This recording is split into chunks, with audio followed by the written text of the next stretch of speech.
Wahyu, seorang pendaki berpengalaman, dikenal sebagai seseorang yang selalu menantang bahaya. Namun, kali ini ia terlibat dalam sesuatu yang lebih dari sekadar petualangan. Bersama 3 temannya, Dina, Adi, dan Bima, ia memutuskan untuk mendaki Gunung Merapi pada malam bulan purnama, meskipun sudah banyak peringatan tentang larangan mendaki di malam hari. Wahyu, yang menjadi narator cerita ini, mengenang malam itu dengan detail yang menghantui. Awalnya, kami hanya ingin mencoba sesuatu yang berbeda, katanya. Kami pikir, apa salahnya mendaki di malam hari? Tetapi, kami tidak tahu bahwa kami melanggar aturan tak tertulis yang sudah dijaga selama ratusan tahun. Mereka memulai pendakian dari base camp di sore hari, berharap bisa sampai di pos 3 sebelum malam tiba. Namun, perjalanan mereka terasa lebih berat dari biasanya. Udara dingin semakin menggigit, dan jalan setapak yang biasanya jelas terlihat menjadi samar-samar, seolah-olah berubah bentuk. Di tengah perjalanan, Dina merasa ada sesuatu yang aneh. "Kalian dengar itu?" tanyanya, menghentikan langkah mereka. Suara gemerisik daun terdengar dari hutan di sekitar mereka, tetapi saat Wahyu menyorotkan senter ke arah itu, tidak ada apa-apa. "Mungkin hanya angin," jawab Adi, mencoba meredakan ketegangan. Namun, Wahyu merasakan ada yang salah. Ia teringat cerita dari seorang penjaga base camp yang memperingatkan mereka. Kalau mendaki malam hari, jangan pernah menyebut nama seseorang keras-keras. Itu bisa mengundang sesuatu. Ketika mereka tiba di pos 3, suasana berubah drastis. Pos tersebut biasanya ramai dengan pendaki yang beristirahat, tetapi malam itu, pos tersebut kosong. Hanya ada suara angin yang menderu dan bayangan pohon-pohon yang bergoyang seperti siluet menyeramkan. Dina melihat sebuah pohon besar di dekat pos itu. "Lihat, ada kain putih tergantung di sana," katanya. Semua orang menoleh, dan benar saja, ada sesuatu yang terlihat seperti kain putih melayang di dahan pohon. Namun, ketika Wahyu mendekat untuk memastikan, kain itu tiba-tiba hilang seperti tertiup angin. "Aku tahu saat itu, kami tidak sendirian," kenang Wahyu. "Tapi kami tetap nekat melanjutkan." Mereka memutuskan untuk melanjutkan perjalanan ke puncak, meskipun suasana semakin mencekam. Sekitar tengah malam, saat mereka hampir mencapai pos 4, Adi tiba-tiba berteriak.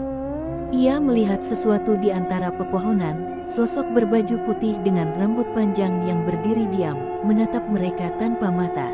"Cepat jalan," Wahyu memerintahkan. Tetapi sebelum mereka bisa melangkah, sosok itu menghilang dan muncul kembali lebih dekat. Dina mulai menangis, sementara Raka mencoba membaca doa. Namun, suara perempuan tertawa lirih mulai terdengar, mengelilingi mereka dari berbagai arah.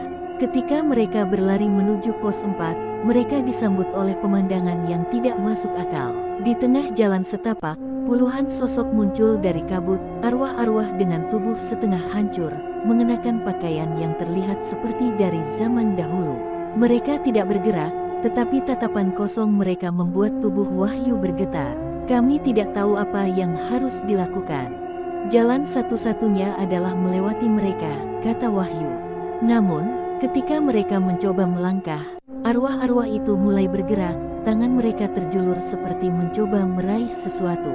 Adi yang berada di depan mulai membaca doa dengan suara keras, tetapi salah satu arwah itu menyerang, mencengkeram lengannya. Adi berteriak kesakitan, dan Dina mencoba menariknya, tetapi cengkeraman arwah itu terlalu kuat.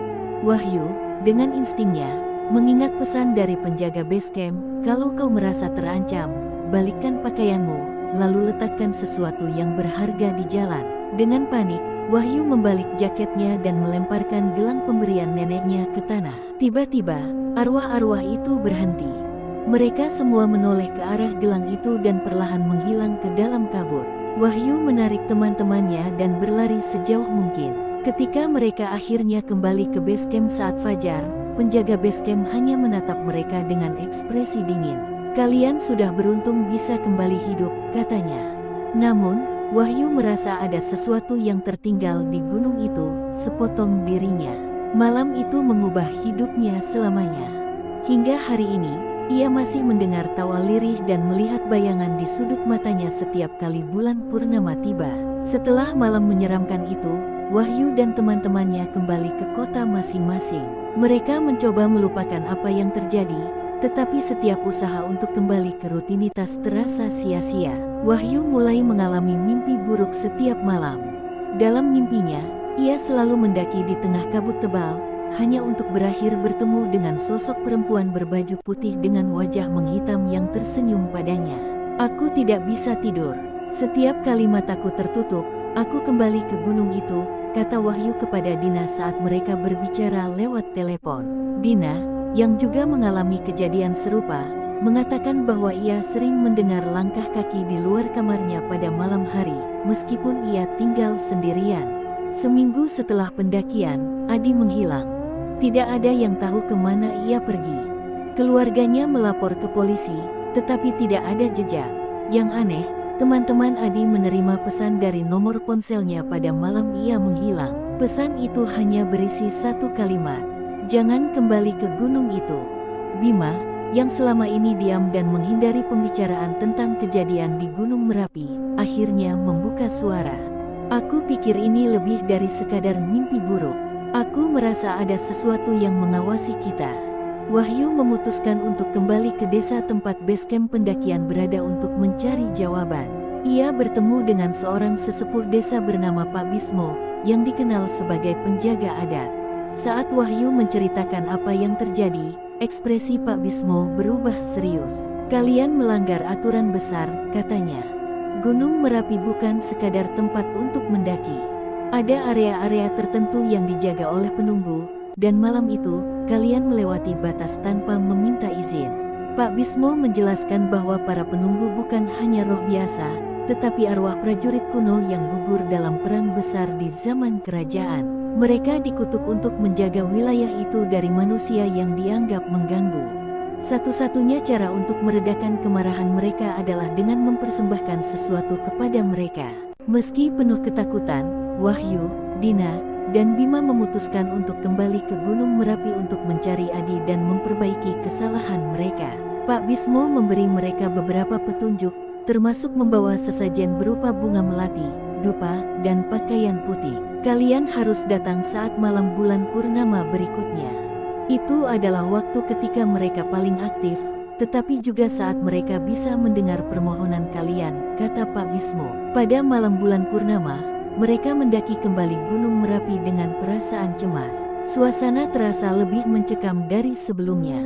Setiap langkah seolah-olah membawa mereka lebih dalam ke dunia lain. Kabut tebal muncul lagi, kali ini lebih pekat. Mereka sampai di tempat yang sama di mana mereka melihat pasukan arwah. Wahyu mengatur sesajen seperti yang diajarkan oleh Pak Bismo dan mulai membaca doa. Dina dan Bima memegang lilin, tangan mereka gemetar karena takut. Namun, sebelum ritual selesai, suara tawa lirih kembali terdengar. Bayangan-bayangan mulai muncul dari kabut, semakin banyak dan semakin dekat. Dina menangis ketakutan, sementara Bima mencoba membaca doa, tetapi suaranya terbata-bata. Tiba-tiba, sosok perempuan berbaju putih muncul di tengah kabut. Ia menatap Wahyu dengan mata hitam legam, tetapi kali ini ia berbicara. "Kalian telah mengambil sesuatu milik kami. Adi adalah tumbal." Wahyu terpaku. Ia mencoba berbicara, tetapi tubuhnya terasa kaku. Sosok itu melanjutkan, "Dia sudah menjadi milik kami. Jika kalian ingin pergi, jangan pernah kembali. Dan jangan pernah mencoba mengambilnya." Dina berteriak, tetapi sebelum mereka sempat bertindak, sosok perempuan itu menghilang bersama kabut, meninggalkan mereka dalam keheningan. Ketika mereka kembali ke desa, Pak Bismo hanya mengangguk dengan wajah muram. "Kalian selamat, itu yang terpenting. Adi sudah tidak bisa diselamatkan." Namun, Wahyu merasa bersalah. Mimpi buruknya terus berlanjut, dan setiap malam bulan purnama, ia merasa seperti dipanggil kembali ke gunung itu. Wahyu tidak bisa mengabaikan rasa bersalah yang terus menghantui pikirannya. Setiap malam, ia bermimpi melihat Adi berdiri di tengah kabut, memanggil namanya dengan suara yang penuh kepiluan. "Wahyu, tolong aku." Dina dan Bima mencoba meyakinkan Wahyu untuk tidak kembali ke Gunung Merapi, tetapi tekad Wahyu sudah bulat. "Kalau aku tidak mencoba, aku tidak akan pernah memaafkan diriku sendiri," katanya. Dina akhirnya menyerah dan memutuskan ikut, begitu pula Bima, meskipun dengan ketakutan yang nyata di wajahnya. Mereka kembali menemui Pak Bismo, yang kali ini ragu untuk membantu. Kalau kau benar-benar ingin menyelamatkan Adi, kau harus siap menghadapi konsekuensinya. Mereka tidak akan membiarkanmu pergi begitu saja.